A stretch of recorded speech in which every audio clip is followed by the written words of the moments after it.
नमस्कार। आज कारगिल विजय दिवस है। ये दिन सिर्फ एक तारीख नहीं है, बल्कि उन जांबाजों की याद दिलाता है जिन्होंने हमारे लिए अपनी जान तक दे दी। आज हम ना इन्हीं कुर्बानियों और इनसे जुड़े हमारे जो कानून हैं, हमारी जिम्मेदारियां हैं, उनके रिश्ते पर थोड़ी गहराई से बात करेंगे। बिल्कुल। हमारे पास एक लेख है जिसका शीर्षक है शहीदों के खून से लिखे गए कानून। हम इसी के कुछ जरूरी हिस्सों पर आज थोड़ी चर्चा करेंगे। मकसद है ये समझना कि सैनिकों का ये जो सर्वोच्च बलिदान है, उसका हमारे राष्ट्रीय कानूनों और हम नागरिकों के कर्तव्यों से क्या सीधा नाता है। एक ऐसा नाता जिस पर शायद हम उतना सोचते नहीं। हाँ, और लेख की एक बात मुझे बहुत अंदर तक छू गई कि एक सैनिक की आंखों में डर नहीं होता, सिर्फ अपने देश को बचाने का एक पक्का इरादा दिखता है। तो ये सोचने पर मजबूर करता है कि क्या हम एक समाज के तौर पर उस इरादे का सही मायने में सम्मान कर पा रहे हैं? ये सवाल बहुत अहम है, खासकर जब हम याद करते हैं, जैसा लेख में भी है, कि कारगिल की लड़ाई कोई आसान जंग नहीं थी।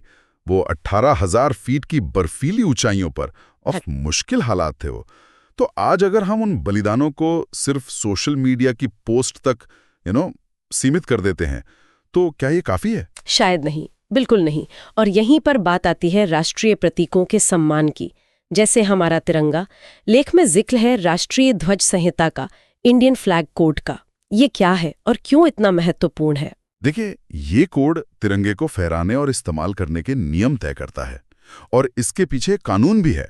Prevention of Insults to National Honour Act 1971, मतलब राष्ट्रीय गौरव अपमान निवारण अधिनियम। ये साफ कहता है कि राष्ट्रीय ध्वज का अपमान करना एक सजा योग्य अपराध है। अच्छा, तो इसमें कुछ खास नियम होंगे जिनका हमें आम लोगों को ध्यान रखना चाहिए? हाँ बिल्कुल।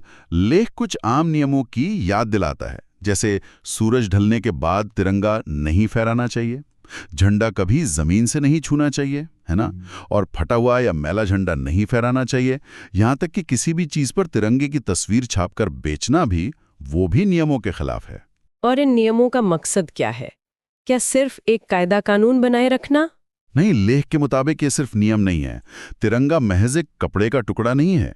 ये उन शहीदों के बलिदान का प्रतीक है, उनकी कुर्बानियों से सींचा हुआ है। लेख तो यहां तक कहता है कि ये वो ध्वज है जो शहीदों की चिताओं से उठ खड़ा होता है। इसलिए इसका सम्मान करना उन बलिदानों का सम्मान करना है, एक तरह से। ये सम्मान सिर्फ ध्वज तक ही सीमित नहीं होना चाहिए, है ना? उन सैनिकों के लिए भी होना चाहिए जिनके लिए खास कानून बने हैं। लेख में AFSPA और आर्मी एक्ट 1950 का जिक्र है। ये क्या है, थोड़ा बताएंगे? एफस्पा का मतलब है armed forces special powers act, यानी सशस्त्र बल विशेष शक्तियां अधिनियम। लेख के अनुसार ये कानून जो अशांत क्षेत्र हैं, वहां तैनात सैनिकों को कुछ विशेष अधिकार देता है, ताकि वो मुश्किल परिस्थितियों में देश की सुरक्षा कर सकें। वहीं आर्मी एक्ट 1950 सेना के अनुशासन और सैनिकों के कर्तव्यों को नियंत्रित करता है। इसमें उनकी 24/7 ड्यूटी भी शामिल है, मतलब वो हमेशा ड्यूटी पर होते हैं। लेकिन लेख एक और पहलू पर भी इशारा करता है कि जहां सैनिकों पर इतनी बड़ी जिम्मेदारियां हैं, वहीं कभी-कभी उनके परिवारों को जो सुविधाएं मिलनी चाहिए, जैसे पेंशन वगैरह, उनमें कमी या देरी की बातें भी सामने आती हैं। ये एक तरह का विरोधाभास सा लगता है, नहीं? हाँ बिल्कुल। लेख इसी विरोधाभास की ओर ध्यान खींचता है। एक तरफ देश के लिए सब कुछ न्योछावर करने की उम्मीद, और दूसरी तरफ उनके और उनके परिवारों के लिए जो समर्थन व्यवस्था है, उस पर कभी कभी सवाल उठते हैं। ये एक गंभीर मुद्दा है जिस पर सोचने की जरूरत है। और जब हम सैनिकों के कर्तव्यों की बात करते हैं, तो हमें अपने नागरिक कर्तव्यों को भी नहीं भूलना चाहिए। संविधान का अनुच्छेद 51A, वो हमारे मौलिक कर्तव्यों की बात करता है ना? बिल्कुल। अनुच्छेद 51A में कई मौलिक कर्तव्य गिनाए गए हैं, जैसे संविधान का पालन करना, राष्ट्रीय ध्वज और राष्ट्रगान का आदर करना, देश की संप्रभुता, एकता और अखंडता की रक्षा करना, और जरूरत पड़ने पर देश सेवा के लिए तैयार रहना। लेख एक तरह से ये सवाल भी उठाता है कि क्या हम अपने अधिकारों को लेकर जितने जागरूक हैं, उतने ही इन कर्तव्यों को लेकर भी संजीदा हैं। ये सोचने वाली बात है। अच्छा, क्या देशभक्ति सिर्फ एक भावना है या इसकी कोई कानूनी अहमियत भी है? लेख इस बारे में क्या कहता है? लेख का तर्क है कि देशभक्ति सिर्फ दिल में महसूस करने वाली भावना नहीं है, बल्कि इसकी जड़ें हमारे कानूनों में भी हैं। ये एक कानूनी जिम्मेदारी भी है।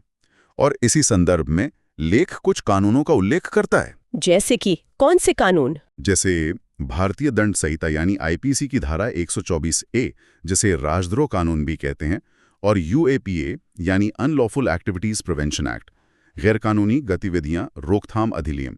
लेख के मुताबिक ये कानून देश की सुरक्षा और अखंडता बनाए रखने के लिए महत्वपूर्ण माने जाते हैं। हालांकि इन पर अक्सर बहस भी होती है, पर हम यहाँ कोई पक्ष नहीं ले रहे हैं, सिर्फ लेख में दी गई जानकारी बता रहे हैं। समझ गए। तो अगर हम सारी बातों को समेटें तो लेख का निचोड़ क्या निकलता है? सच्ची देशभक्ति क्या है उसके हिसाब से? लेख का सार यही लगता है कि सच्ची देशभक्ति सिर्फ वो जोर शोर से नारे लगाने या सोशल मीडिया पर जज्बात दिखाने तक सीमित नहीं है। ये ज्यादा गहरी चीज है। इसका मतलब है उन कानूनों को समझना, उनका पालन करना, राष्ट्रीय प्रतीकों का दिल से सम्मान करना और अपने नागरिक कर्तव्यों को निभाना। वो सब कुछ जो कहीं ना कहीं उन सैनिकों के बलिदान से जुड़ा हुआ है, जिन्होंने हमें ये आज़ादी और सुरक्षा दी है।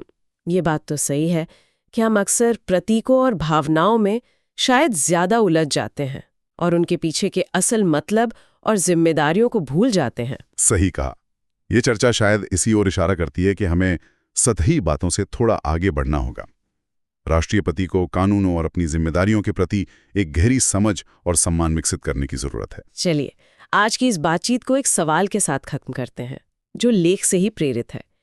क्या तिरंगा हमारे लिए सिर्फ एक झंडा है जिसे हम खास मौक़ों पर फहराते हैं, या ये वो प्रतीक है जिसे हमें अपनी रूह में, अपनी आत्मा में महसूस करना चाहिए?